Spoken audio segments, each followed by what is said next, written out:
Assalamualaikum warahmatullahi wabarakatuh. Bismillahirrahmanirrahim.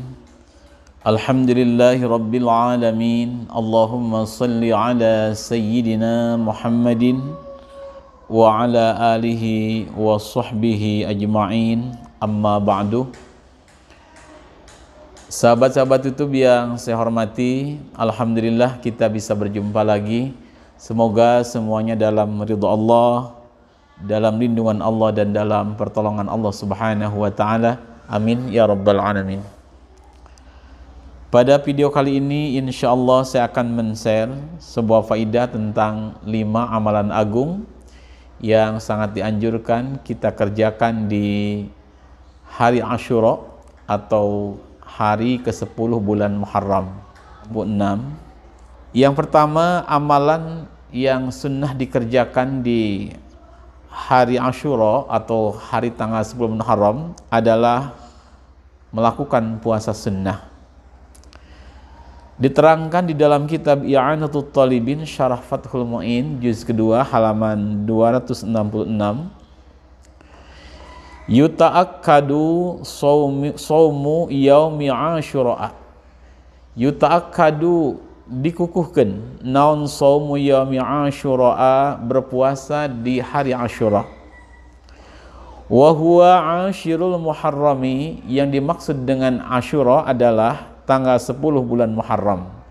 Jadi amalan yang pertama dianjurkan, hukumnya sunnah muakkadah, di hari Asyura kita melakukan saum sunnah. Li'annahu yukaffiru as-sanatal madiyata, dikarenakan pahala mengerjakan saum Asyura, saum 10 Muharram, itu bisa mengkifarati dosa-dosa kecil kita selama 1 tahun yang telah lewat. Kama fi Muslimin, seperti dijelaskan di dalam hadis riwayat Imam Muslim.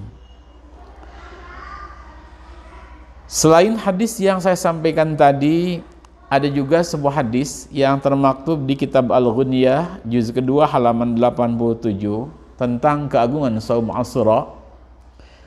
An Maimun bin Mahran, disampaikan oleh Imam Maimun bin Mahran an Ibni Abbas radhiyallahu ta'ala anhuma, dari sahabat Ibnu Abbas radhiyallahu ta'ala anhuma, qala Rasulullah sallallahu alaihi wasallam, dauhan Ibnu Abbas, baginda Rasul bersabda, man shoma, siapa orang yang berpuasa, yauma Asyura, di hari ke-10, minal muharrami, saking bulan Muharram, dari bulan Muharram, u'ta thawaba asyarati alafi malakin, maka orang tadi akan diberi oleh Allah pahala 10.000 malaikat, tentunya dengan fadl Allah ini semua. Wa uta thawaba asyarati alafi syahidin, dan orang tersebut akan diberi pula pahala 10.000 orang yang maut syahid. Wa uta thawaba asyarati alafi hajin wa mu'tamirin, dan orang tersebut akan dikasih pula pahala 10.000 orang yang beribadah haji dan beribadah umrah. Itu tentang faidah atau keagungan berpuasa di hari Asyura. Adapun untuk niatnya, bagi yang belum tahu, mangga. Jadi untuk niat saum Asyura kita lakukan di waktu malam sebaiknya. Tapi kalau kelupaan niat waktu malam, boleh siang pun, yang penting belum datang waktu zuhur. Niatnya begini. Bismillahirrahmanirrahim. Nawaitu shauma yaumi Asyura sunnatan lillahi ta'ala. Saya ulangi. Nawaitu shauma yaumi Asyura sunnatan lillahi ta'ala, yang artinya dalam hati kita berniat, aku berniat puasa hari Asyura sunnah karena Allah. Itu niat saum Asyura. Kemudian amalan yang kedua yang sangat dianjurkan kita kerjakan di tanggal 10 Muharram atau hari Asyura adalah menyantuni anak-anak yatim. Diterangkan di dalam kitab Tanbihul Ghafilin yang disusun oleh Al-Imam Abul As As-Samarqandi rahimahullah, ada di halaman 121, siapa orang yang mengusapkan tangannya ala ra'si yatimin, akan kepalanya anak yatim, yauma asyura, di hari Asyura, rafa'allahu ta'ala lahu bikulli sya'ratin darajatan, maka setiap helai rambut yang terusap dari kepala anak yatim tadi akan menjadi wasilah mendapatnya derajat nanti di surganya Allah Subhanahu wa taala. Ini mungkin satu kinayah bahwasanya mengusap kepala anak yatim itu sebagai ungkapan rasa sayang kita, rasa kasihan kita kepada anak yatim. Bahagiakan anak yatim dengan mungkin dengan makanan, dengan minuman, dengan pakaian, dengan uang dan sebagainya. Yang penting di hari Asyura intinya kita membahagiakan anak-anak yatim. Itu termasuk amalan yang disunnahkan atau dianjurkan.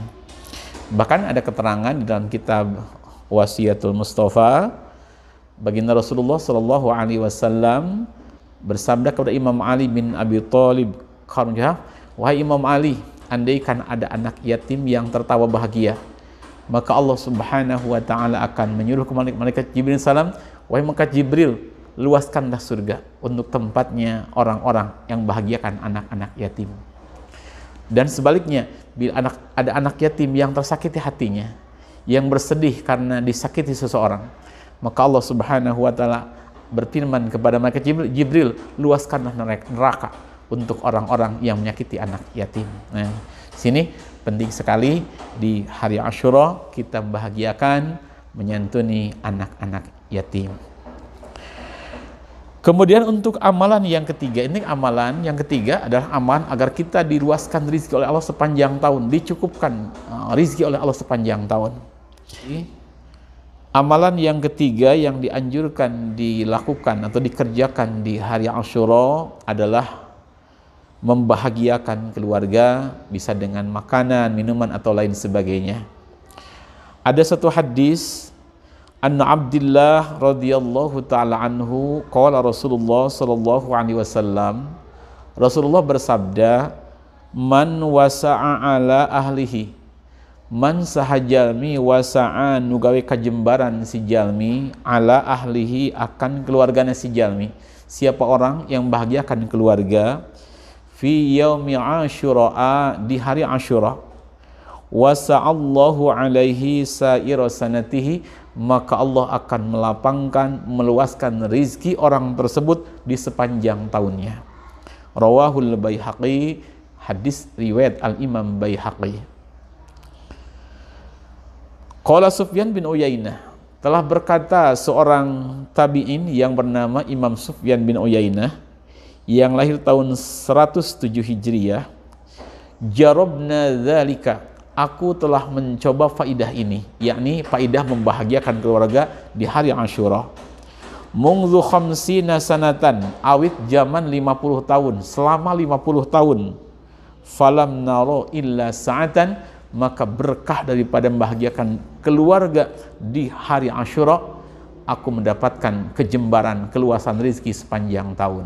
Itu yang disampaikan oleh Imam Sufyan bin Uyainah radhiyallahu taala anhu. Jadi sangatlah baik kita membahagiakan keluarga, bahkan kalau ada kita bahagiakan juga tetangga-tetangga kita, orang-orang sekitar kita. Semoga dengan kita membahagiakan keluarga, kita bersedekah kepada tetangga, pada sesama, Allah akan meluaskan rizki kita dengan rizki yang barokah, rizki yang penuh dengan ridhonya Allah Subhanahu wa taala. Kemudian untuk amalan yang keempat adalah melakukan sholat sunnah sebanyak 4 rakaat di malam Asyura, berarti malam Kamis, atau hari Asyura di siangnya hari Kamis. Tetapi kalau menurut saya lebih efektif di malamnya saja, supaya suasana lebih tenang, kitanya lebih khusyuk, lebih anteng hati kita.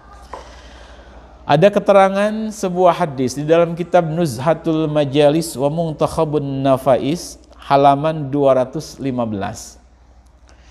Qala Nabi sallallahu alaihi wasallam, telah bersabda baginda Nabi Agung Muhammad sallallahu alaihi wasallam, man shalla yauma Asyura, siapa orang yang melakukan salat sunat di hari Asyura, arba'a raka'atin, sebanyak 4 rakaat, yaqra'u fi kulli raka'atin fatihatal kitabi, yang dibaca setiap rakaatnya membaca Fatihah 1 kali, wa qul huwallahu ahad khamsina marratan, dan membaca surat kulhu sebanyak 50 kali. Maka faidahnya ghafarallahu ta'ala lahu dzunuba khamsina aman, maka Allah akan mengampuni dosa-dosa kecil orang tadi selama 50 tahun. Wa bana lahu minbaran min nurin, dan nanti di surga Allah akan menjadikan sebuah mimbar terbuat dari cahaya untuk kebahagiaan orang tersebut. Itu faidahnya atau pahalanya mengamalkan sholat sunat 4 rakaat di hari Asyura atau malamnya. Caranya begini, biasa untuk niatnya, ini sholat sunat mutlak, niatnya begini, maka dilihat di layar HP. Usolli arba'a raka'atin sunnatan lillahi ta'ala. Dalam hati kita berniat sambil baca Allahu Akbar, aku berniat melakukan sholat 4 rakaat sunnah karena Allah. Nah, jadi dalam hati aku melakukan sholat sunat 4 rakaat sunnah karena Allah, dalam hati sambil mulut kita mengucapkan Allahu Akbar. Setelah baca Allahu Akbar sambil berniat, kita mau baca doa iftitah dulu, mangga, tidak pun tidak apa-apa, itu namanya sunnah hayah hukumnya. Kita lanjut membaca suratul Fatihah 1 kali. Kemudian setelah Fatihah 1 kali, kita membaca suratul Ikhlas atau sebanyak 50 kali. Sama, rakaat pertama, kedua, ketiga, keempat, bacaannya sama. Itu cara mengamalkan salat sunat 4 rakaat di hari Asyura atau malam Asyura. Kemudian amalan yang kelima adalah membaca suratul Ikhlas sebanyak 1000 kali. Terangkan di dalam kitab Kanzun Najah was-Surur halaman 117. Kitab ini dikalang oleh Syekh Abdul Hamid bin Muhammad Ali Asy-Syafi'i Al-Maki. Beliau menerangkan bahwasanya termasuk amalan yang sunnah kita kerjakan di hari Asyura atau malam Asyura adalah membaca suratul Ikhlas sebanyak 1000 kali kalau mampu. Menurut saya enaknya setelah kita melakukan sholat sunat hajat yang 4 rakaat, kita langsung membaca surat Ikhlas ini sebanyak 1000 kali. Untuk pembacaannya, bismillahnya mangga di awal saja, tetapi kalau mampu setiap 1 kali kulhu kita awali dengan bismillah. Tapi kalau memang terlalu lama, boleh bismillah di awal saja. Bagi yang tidak mampu membaca 1000 kali, boleh dengan 313 kali saja. Tidak mampu 313, kita baca 111 kali. Tidak mampu 111, kita baca 11 kali. Ada satu kaidah, ma la yudraku kulluh, la yutraku kulluh. Andaikan kita tidak mampu 1000, maka jangan sampai kita tinggalkan semuanya. Artinya, tak mampu 1000, kita amalkan 313. Tak mampu 313, amalkan 111. Tak mampu 111, amalkan walaupun cuma 11 kali. Setelah itu, kita berdoa kepada Allah, mohon apa yang kita inginkan. Maka, ada keterangan, hasolalahu sa'adatud darain, orang tersebut akan mendapatkan kebahagiaan dunia dan akhirat. Insya Allah, rizki akan diluaskan oleh Allah Subhanahu wa Ta'ala. Dari segala musibah, bala, dan wabah akan diselamatkan oleh Allah. Segala cita-cita yang baik, insya Allah dimudahkan, dicapaikan oleh Allah Subhanahu wa Ta'ala, dan akan diberikan kehidupan yang penuh dengan keberkahan. Bismillahirrahmanirrahim. Subhanakallahumma bihamdik, asyhadu an la ilaha illa anta astaghfiruka wa atubu ilaik. Assalamualaikum warahmatullahi wabarakatuh.